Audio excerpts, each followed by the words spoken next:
Good morning, friends. Happy Wednesday to all of you. My friends, I have important news for all Social Security recipients. There are a few ways that millions of seniors and retirees could get a lot more out of the cost of living adjustment this year. Congress has announced resources that many financially struggling seniors can use during this crisis. So friends, please do me a big favor and watch until the end of this video, especially if you receive Social Security benefits. Also, to say thank you for being here every day and for being part of this community. I will be announcing 2 winners this coming Friday for the Walmart gift card giveaway. If you would like to enter the giveaways, please make sure that you are subscribed to my channel, click and like several of my videos, and then comment below the keyword of each video that you watch. My friends, the more videos that you watch and then leave a comment on, the greater your chances of winning these giveaways. For much of 2022, seniors on Social Security found themselves wondering what their 2023 cost of living adjustment would amount to.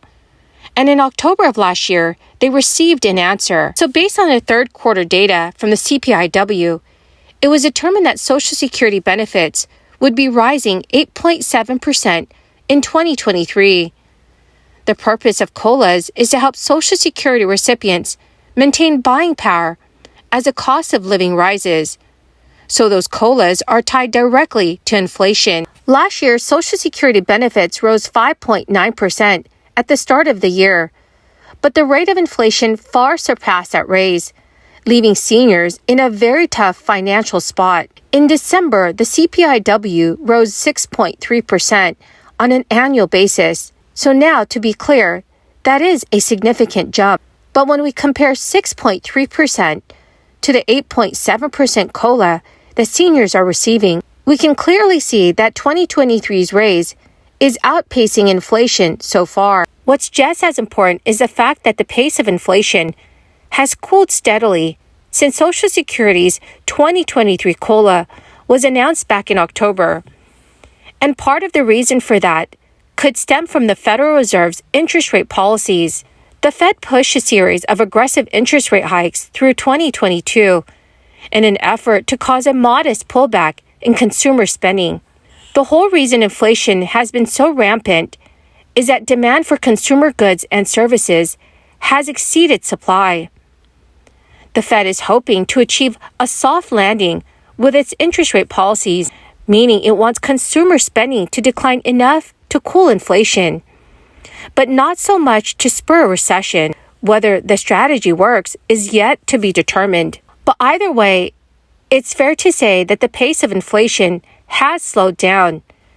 And if inflation levels continue to fall, seniors on Social Security could actually gain quite a bit of opportunity in 2023. Millions of seniors kick off retirement with little to no money in savings and become heavily reliant on Social Security just to make ends meet. For those in that situation, they should do what they can to shore up their finances in 2023, especially if inflation levels continue to recede. Most years, Social Security COLAs fall short in helping seniors keep up with inflation. Taking advantage of the opposite scenario is something all Social Security recipients should do. It is also important to remember that this is the first year in a very long time that Medicare costs are actually decreasing instead of rising. Seniors who are enrolled in Medicare and Social Security at the same time have their Medicare Part B costs deducted from their benefits, and Part B premium hikes can eat into COLAs. Last week, the Centers for Medicare and Medicaid Services announced that the standard monthly premium for Medicare Part B enrollees will be $164 in 2023. That is down from $170 in 2022. That is the first decline in a decade. The annual deductible for all Medicare Part B beneficiaries will fall to $226 in 2023 from $233 in 2022. Mary Johnson, Social Security and Medicare policy analyst at the Senior Citizens League, has recently told Yahoo News the 1-2 punch of a much higher COLA and lower Medicare Part B premiums is something we may never see again in the rest of our lives. And it comes at a good time for retirees, many of whom have been hit very hard by soaring inflation and rising healthcare costs. Unfortunately, the poverty rate among Americans over the age of 65 is still on the rise. According to the latest U.S. Census Bureau data, the share of older people in the U.S. living below the poverty line rose to 10.3% in 2021, from 8.9% in 2020. So that means nearly 6 million older adults in the country are struggling to make ends meet. Fortunately, there are some resources available to struggling seniors. This includes food benefits. According to new data, many seniors are not taking advantage of all the food assistance available to them. A study found that less than half of eligible seniors participated in the federal SNAP program. The extra money from SNAP can go a long way for retirees on a fixed income. The maximum monthly benefit for a household of one is $250. Grocery stores, online retailers, and farmers markets usually accept the SNAP funds. Well, my amazing and dearest friends, that is the end of my daily stimulus update video for this Wednesday. My friends, thank you so much for being here every day and for being part of this community. I want you all to know that I greatly appreciate every single one of you. To say thank you, I will be announcing 2 winners for the Walmart gift card giveaway this coming Friday. My friends, please enter the weekly giveaway.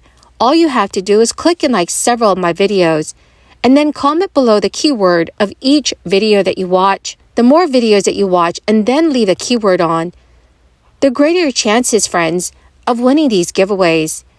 Thank you and have a wonderful and very blessed week. As we learned Friday, the economy created 266,000 jobs in April.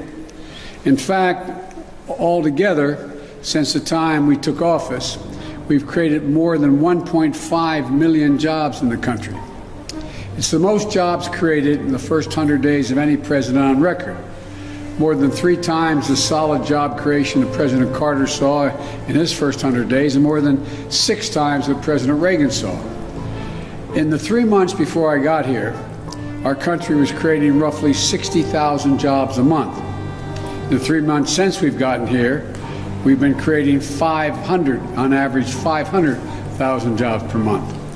In the first quarter, our economy grew at 6.4% rate, outpacing the growth we're seeing from our friends in the Eurozone. Because of the American Rescue Plan, forecasters are projecting we'll see the fastest economic growth in nearly 40 years.